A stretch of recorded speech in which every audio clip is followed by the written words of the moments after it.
Como les comentaba, ya la idea de hoy, ¿cierto?, es revisar este texto, este ensayo, ya, que escribió Joseph Brodsky, ya, y que nos habla sobre el valor de sobre el valor de la poesía, ya, y de la literatura en general, ¿cierto? De cómo leer un libro, ¿ya? Y ustedes la idea es que vayan identificando el tema, ¿cierto?, central de este texto, ¿ya? Pero para ello, ya voy a volver a comentar cuál era el objetivo, ¿cierto?, de esta clase, que era producir textos y otras producciones que den cuenta de sus reflexiones sobre sí mismos y sobre diversas temáticas del mundo y del ser humano, surgida de las interpretaciones de las obras leídas, de sus trayectorias de lectura personales y de los criterios de selección de estas, ¿cierto? La idea es llegar a producir ciertos textos literarios, pero para eso antes tenemos que armarnos de cierto bagaje, ¿cierto?, dentro de lo que es la lectura, ¿ya? Entonces, por eso vamos a leer este ensayo primero, que lo dividí en dos partes. Les recuerdo que esta semana no es necesario que me envíen el desarrollo de la guía, porque la idea era comentarlo ahora, ¿ya?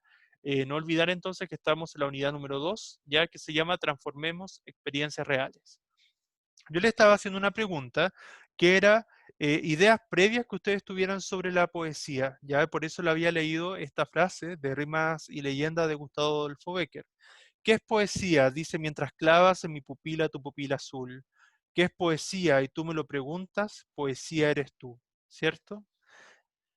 Ya, cierto de rimas y leyendas, ¿verdad? Bécquer, ustedes saben que un poeta romántico, ¿cierto? Español, bueno, y él intentó, ¿cierto? Siempre resaltar el valor de la poesía, ¿ya? Muy bien, ¿cómo definirían ustedes la poesía? ¿Qué es la poesía para ustedes? ¿En una palabra, en una frase, en una oración? ¿Cómo definen la poesía? ¿Qué es la poesía para ustedes? Sentimiento. ¿Sentimientos? ¿Qué más? ¿Qué más? ¿Cómo más la definirían? Sentimientos, cierto, porque nosotros asociamos que la poesía es la forma para expresar los sentimientos por excelencia, ¿cierto? Donde damos a conocer nuestro mundo interior, lo que nos pasa, lo que sentimos, ¿verdad? Cómo vemos la realidad, ¿verdad? Cómo vemos a la otra persona.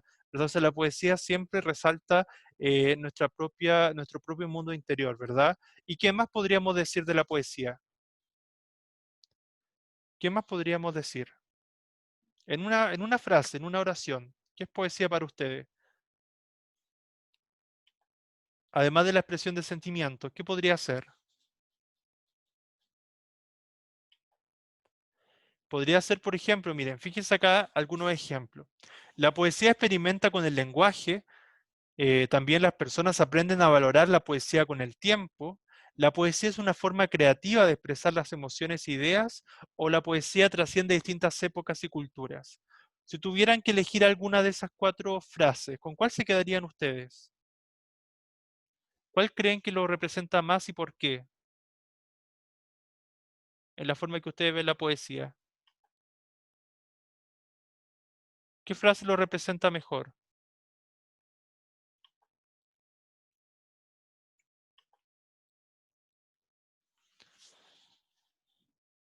Analicémosla en conjunto. Por ejemplo, ¿la poesía experimenta con el lenguaje? ¿Sí o no?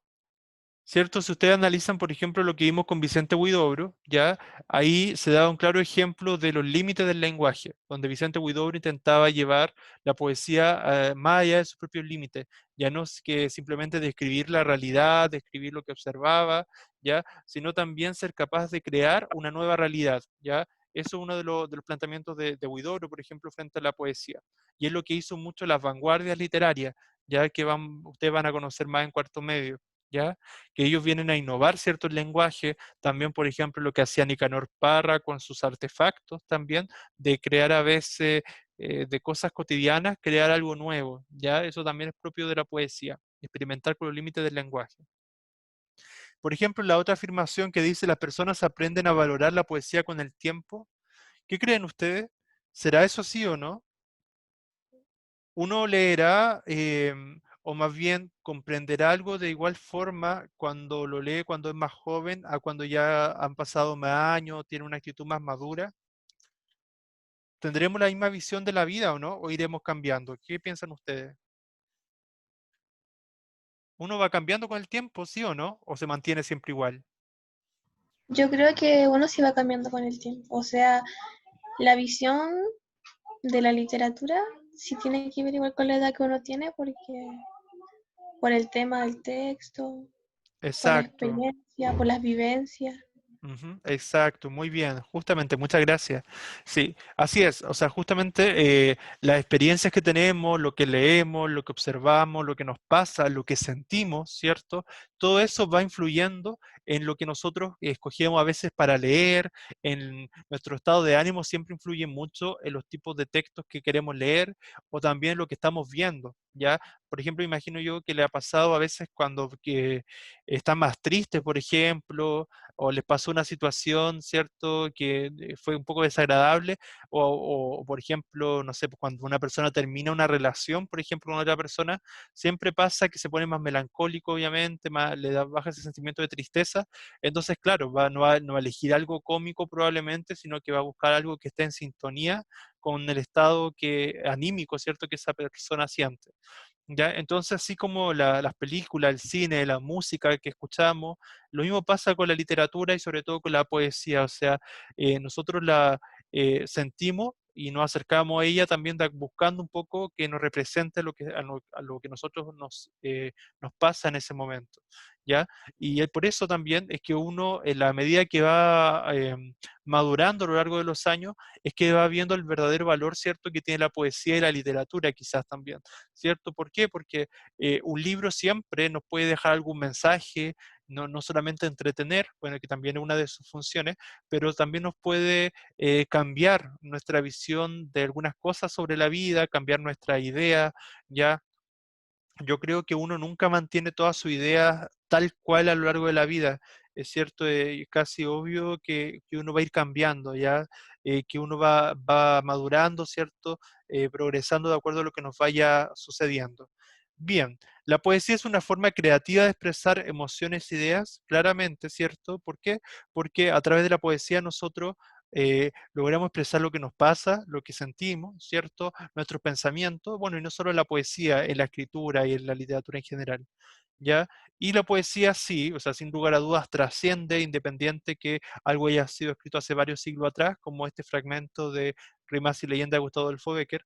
Ya lo mismo pasa con la poesía, o sea, puede trascender una época y podemos leer a alguien, o a nivel de la literatura en general, podemos leer a alguien muchas décadas, siglos, ¿cierto? Después inclusive de que esa persona ya falleció, ya no está, pero que nos legó, ¿cierto?, su trabajo literario, su obra. Entonces, sin lugar a duda, la literatura y la poesía pueden trascender el tiempo. ¿Ya? Eso como reflexión inicial para que vayan comprendiendo un poco más el texto que vamos a leer. ¿Ya?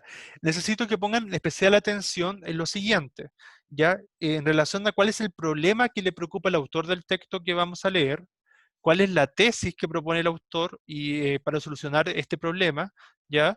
Y cierto qué argumentos presenta para sustentar su tesis, ¿ya? Por lo tanto, si hablamos de tesis y argumentos, ustedes saben que estamos dentro de un texto argumentativo, ¿ya? Es decir, conocer el punto de vista del autor frente a un determinado tema, ¿ya? Como les decía, el autor del texto que vamos a leer es Joseph Brodsky. Él fue cierto premio Nobel de Literatura en 1987, y este texto, este ensayo, que lo dividí en dos partes, hoy día solamente vamos a trabajar la parte uno, ¿ya? Para lo cual les recuerdo que no es necesario que me envíen nada resuelto porque lo vamos a trabajar ahora, ¿ya? Él lo escribió en Turín, ¿cierto? En una inauguración de una feria del libro, ¿ya? En Italia en el año 1988, un año después, prácticamente después de haber recibido el Premio Nobel de Literatura, ¿ya? Muy bien. Él dice lo siguiente: los libros son, en efecto, menos finitos que nosotros mismos. Incluso los peores sobreviven a quienes los escribieron. ¿Cierto? O sea, está hablando que, en esa parte, ¿verdad? Que las personas tenemos, ¿cierto? Somos mortales, o sea, en algún momento vamos a morir. Sin embargo, los libros, ¿verdad? Por el hecho de los libros físicos, bueno, más ahora los digitales, pueden perdurar mucho tiempo, siglos, miles de años inclusive, porque el desgaste físico de un libro no es tan Mira, rápido como, ¿cómo como te nos pregunto? pasa, como nos pasa a nosotros. Yo sí, porque tiene que ver con la experiencia, la vivencia, las emociones, el cambio de idea. Hay que escuchar esta historia. ¿Qué me iba a decir yo? Toma. Esta semana no hay que enviar nada. Chicos, chicas, Bueno, ¿quién está opinando ahí? ¿Quién está opinando ahí? Le entendí la mitad de lo que dijo, pero ¿fue una opinión o era una acotación o no a la clase? profe estaba hablando con mi hermana, sorry. Ah, ya, ya sí. Activen el audio solamente si es que si van a participar en relación a la clase, o si no es preferible que esté desactivado. ¿Ya? Muy bien. Sobre todo porque ocupan mucho menos espacio que ellos. A menudo reposan en una estantería acumulando polvo, mucho después de que el propio escritor se haya convertido en polvo. ¿Ya? ¿Cierto? Se hace esta reflexión en relación a que el texto dura mucho más, ¿verdad? Un libro puede durar mucho más tiempo, cierto que nosotros mismos, nuestra vida, cierto que es finita, un libro puede durar mucho más tiempo. Pero incluso esta forma de posteridad es mejor que la del recuerdo de unos cuantos parientes o amigos, de los que poco puede uno fiarse.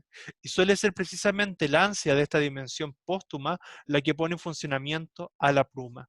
¿Ya? O sea, ahí el valor del libro, ¿cierto? Lo que invita a este autor es a valorar el libro, ¿cierto? Porque el libro trasciende el tiempo.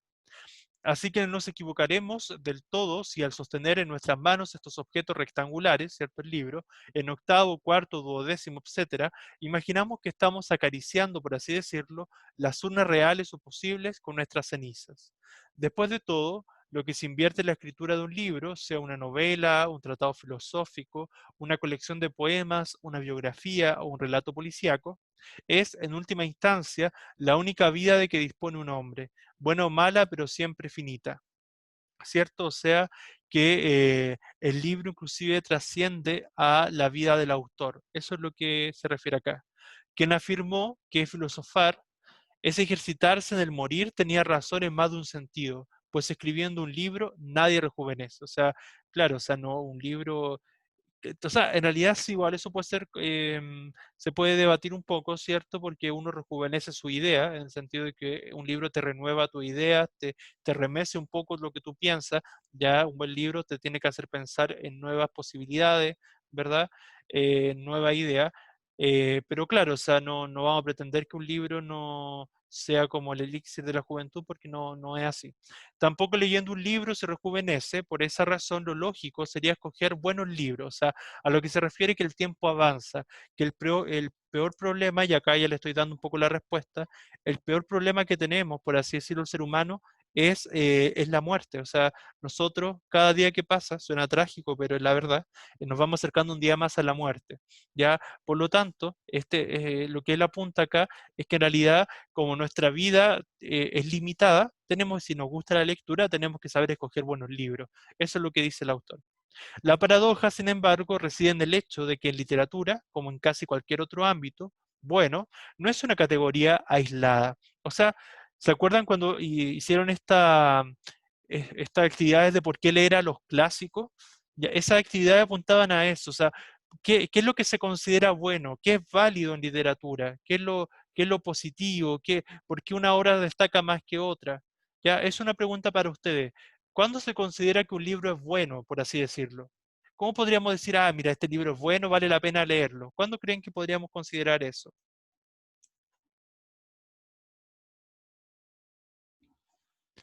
La invitación es a que participen.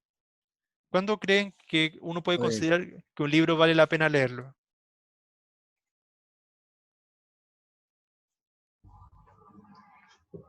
Yo personalmente encuentro que un libro es bueno cuando me mueve, cuando me provoca sentimientos, cuando como que llega a mi corazón, por decirlo de alguna manera.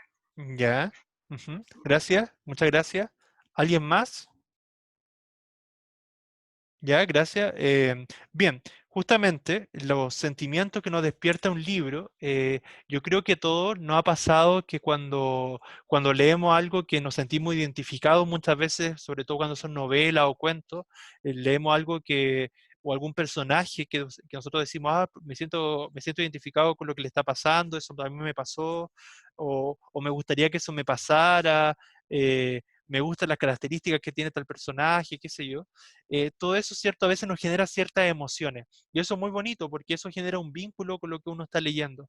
Y eso es muy bueno porque eso significa que para ti la literatura está siendo significativo, está siendo algo importante, algo que te va a ser valioso igual. Entonces siempre, como dice la compañera, ¿cierto? Es importante que, no, que nos causen ciertas emociones, que nos muevan las emociones, ¿ya? Porque si un libro no te provoca nada es porque realmente a lo mejor ese libro no era para ti o no era el momento adecuado para leerlo quizá, ¿ya? Pero siempre el libro nos tiene que despertar algo, ya sea bueno o malo, pero algo nos tiene que producir, ¿ya? Muy bien, eso es una buena forma, me parece bien, válido, ¿cierto? Para considerar un libro como bueno, ¿ya? Pero también hay otras formas de considerar algo válido o bueno. Por ejemplo, sus características, eh, el estilo que propone, ¿cierto? Eh, qué propone de novedoso, ¿cierto? La novedad siempre también es algo interesante. Ya, pero veamos qué dice este autor. Él dice que se define por oposición a lo malo. Entonces él dice que para considerar algo bueno, ¿cierto? Tenemos que saber qué es lo malo. Y lo malo, si hacemos lo que decía la compañera, sería algo entonces que nos causa cierto rechazo, por ejemplo, al leerlo, como decir, no, esto no me gusta. Es como cuando uno escoge un plato de comida y sabemos que hay ciertas comidas que no nos gustan, como otras que son nuestros platos de comida favoritos, ¿cierto? ¿Ya? Entonces lo mismo puede pasarnos con un libro. O sea, hay libros que de plano decimos no. A mí no me gustan las novelas románticas, por ejemplo, podría decir alguien. No, por ejemplo, otra persona podría decir, a mí no me gusta leer ciencia ficción, o no me gusta leer eh, novelas de detective, o al contrario, me gusta leer novelas de fantasía. Entonces, claro, o sea, muchas veces lo que consideremos bueno o malo pasa también, por un lado, puede pasar por el gusto. Sin embargo, si fuera por eso, no se llegaría a un consenso. Entonces, las emociones sí son válidas para un primer acercamiento a la lectura, pero también hay ciertos criterios más estandarizados de lo que podría ser bueno o malo en la literatura, ¿ya? Así que analicemos lo que dice este autor. Él dice lo siguiente: y lo que es más, para escribir un buen libro, un escritor debe leer mucha subliteratura.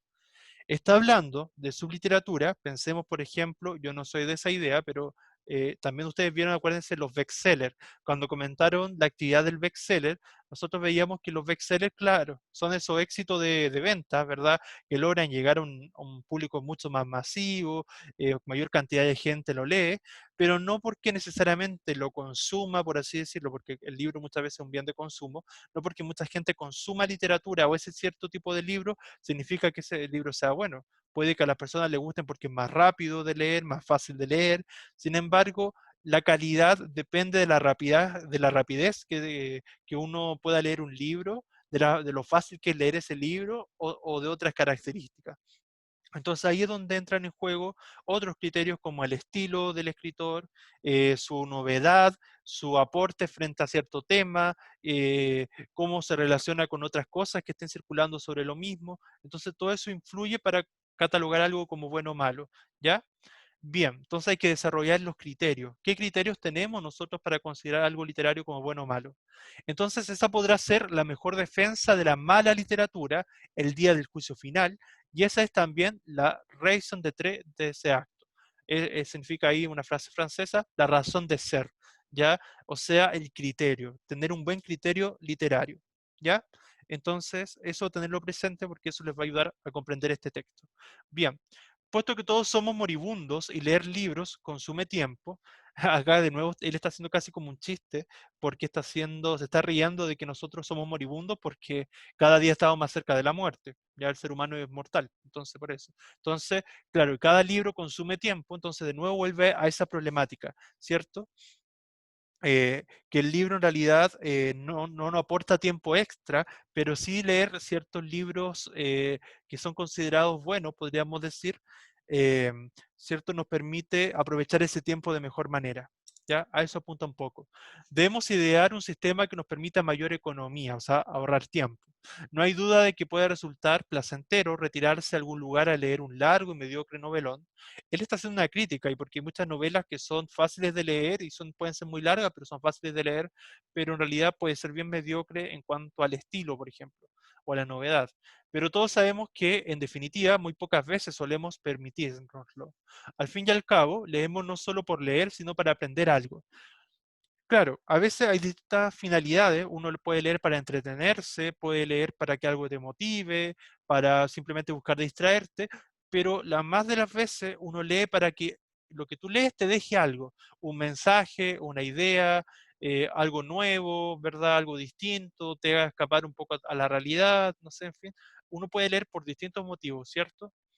De ahí la necesidad de concisión, de ser preciso, de condensación, de ser sintético, de fusión de obras que traten sobre el sufrimiento humano de la forma más directa y exacta posible.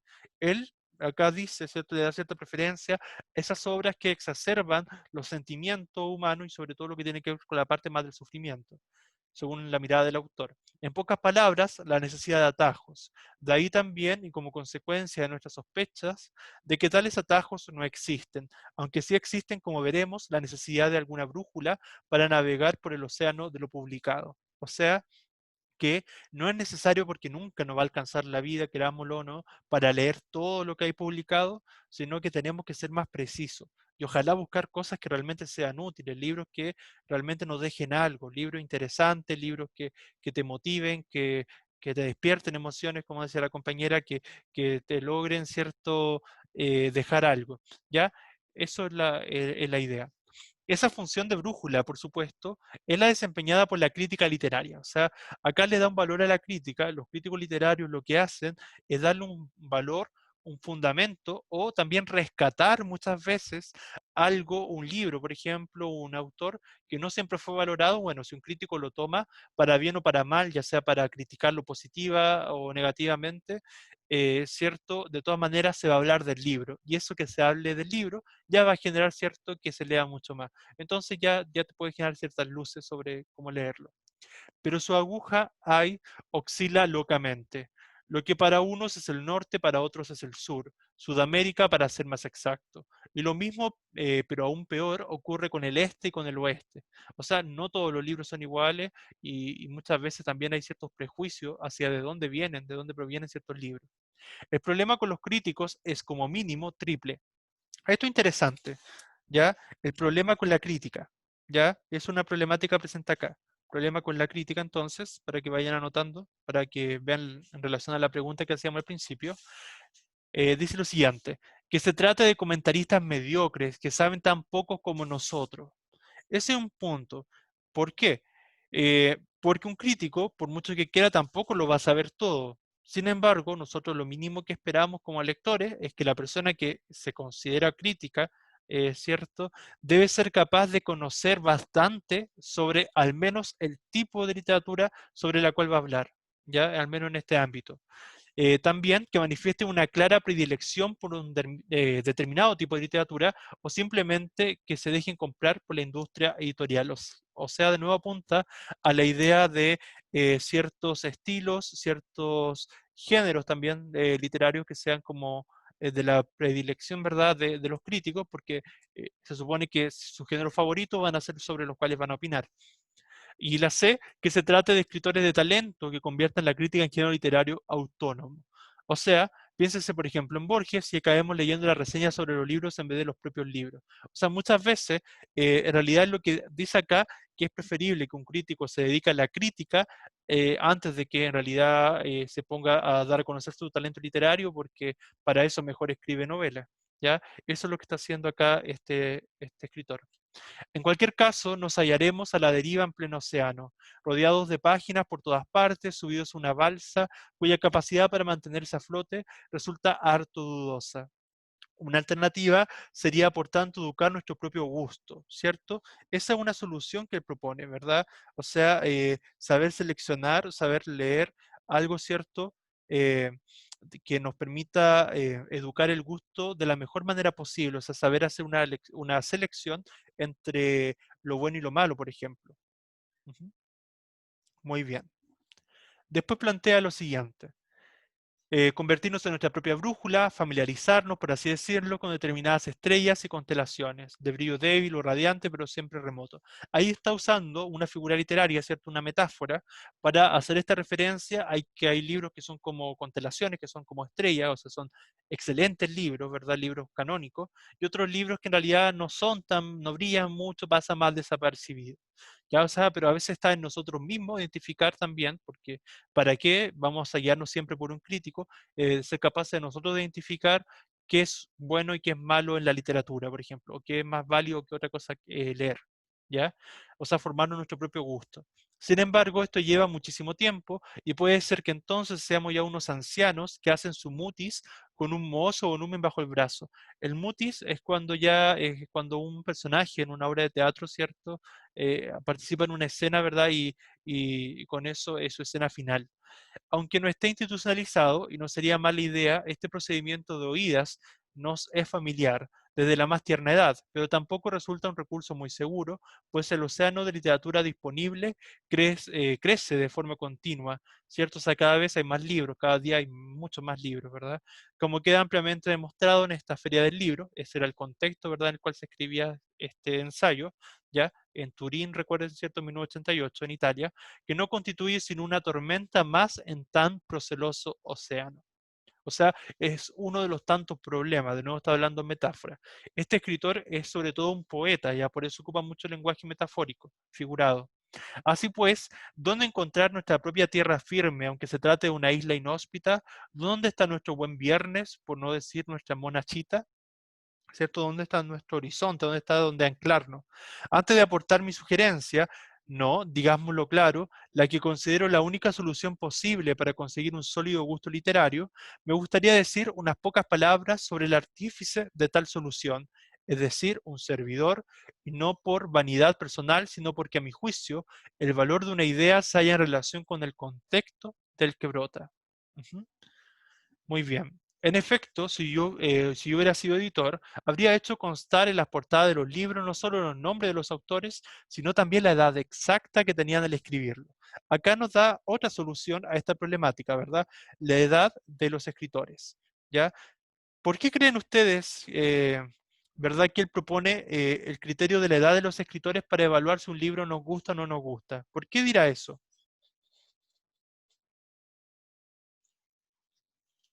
¿Por qué planteará eso?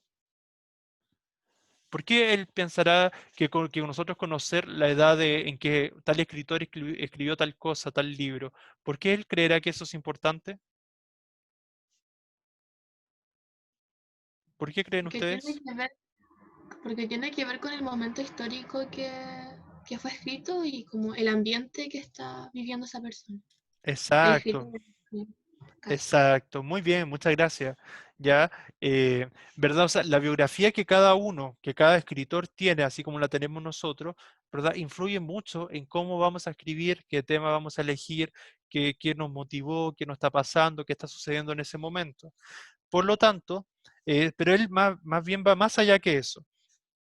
Él toma esa referencia de conocer la edad de los escritores, porque si, por ejemplo, uno lee en una edad mucho más adulta que un escritor que escribió cuando joven, no es que desestime la idea de ese escritor.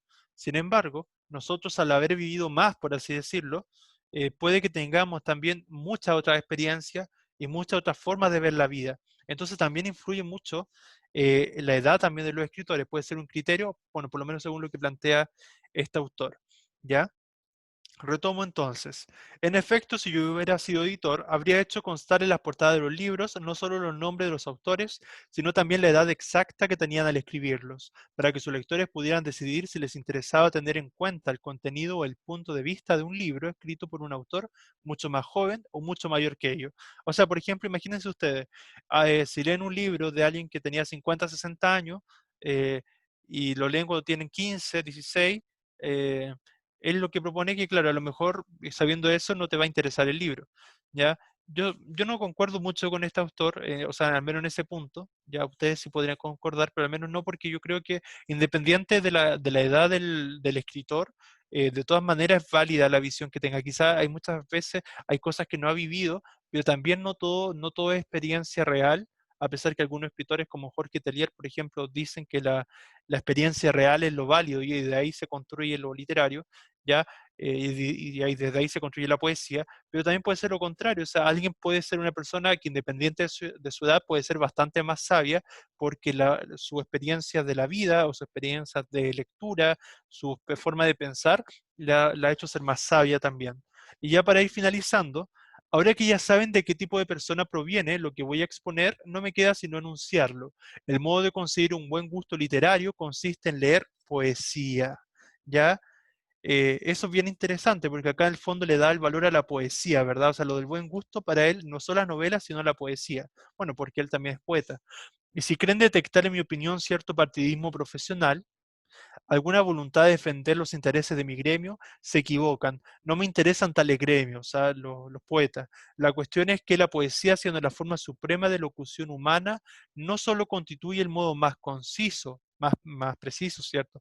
Más sintético de expresar la experiencia vital, sino que permite asimismo la mayor creatividad posible en un acto lingüístico, sobre todo en el caso de los escritos. O sea, él exalta, destaca el valor de la poesía. Muy bien. ¿Qué piensan en relación a este texto? ¿Qué les produjo?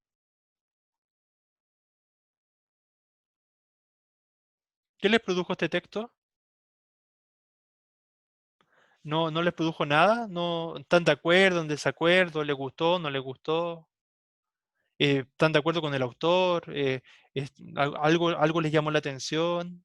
¿Qué podrían decir o opinar frente a este texto? Chicas, chicos. Bien. Ya igual pueden ir opinando después. La idea, bueno, era ver cuál era la tesis de este texto. ¿Cuál era la tesis acá? ¿Qué era lo que más resaltaba este autor? Finalmente, ¿qué es lo que él defendía? La tesis estaba casi al final. ¿Qué es lo que él defendía? ¿Qué ideas defendía este autor?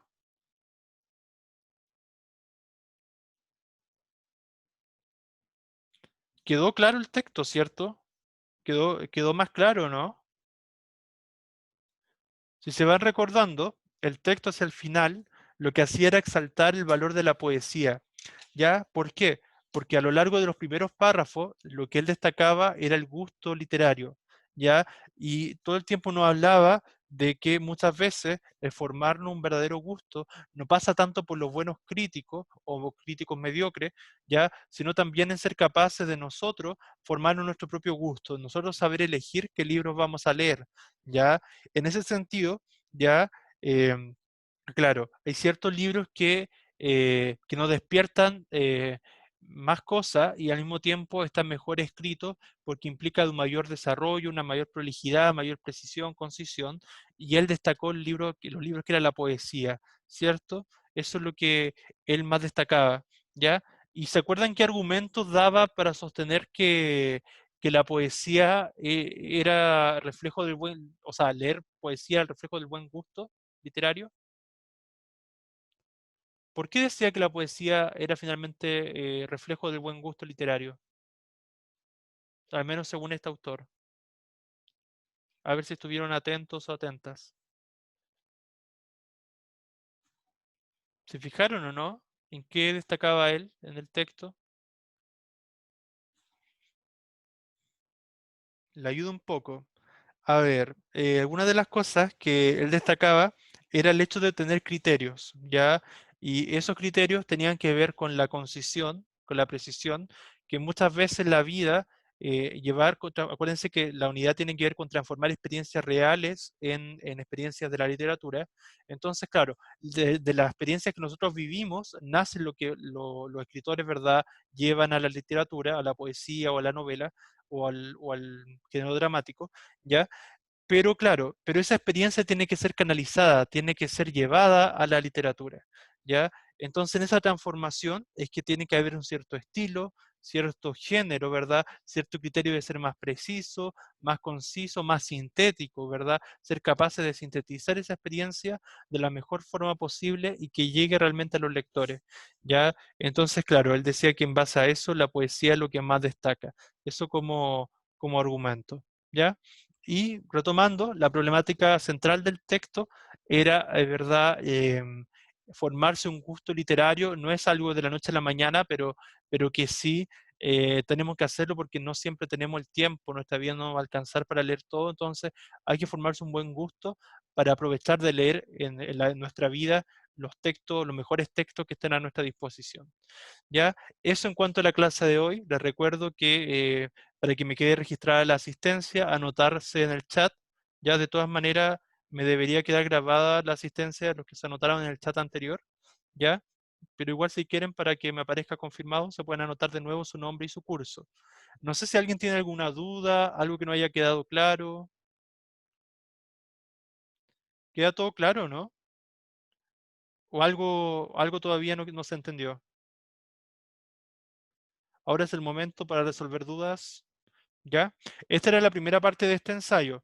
La próxima semana vamos a pasar a la parte 2, ¿ya? Pero esta vez no tienen que enviarme nada al correo, ya ni a Classroom, ¿ya? Porque la idea era verlo ahora en clase, ¿ya? Tienen que motivarse a participar más, ¿ya?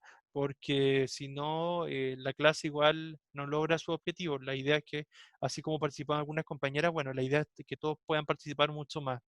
Eso, no sé si alguien más quiere consultar algo, opinar algo. ¿No? Ahora es el momento. Ya. Bien. Todos anotaron su nombre en el chat, ¿cierto? Para que queden presentes. ¿Ya? Muy bien. Bueno, cuídense mucho, me despido. Gracias por la asistencia. De verdad que espero que se motiven más. En serio que es importante que se motiven a participar. Los que todavía no hayan hecho el diagnóstico, todavía pueden hacerlo, ¿ya? Y eso, por esta semana, bueno, ahora cuidarse mucho, ¿cierto? Ahora por el tema de que van a decretar cuarentena acá en Copiapó, así que cuídense mucho, que estén muy bien, ¿ya? Y eso, pues nos estamos hablando la próxima semana, ¿ya? Cuídense, saludos a todos, a todas. Chao, profe, gracias. Chao, profe. Chao, Chao, chao, profesor. chao.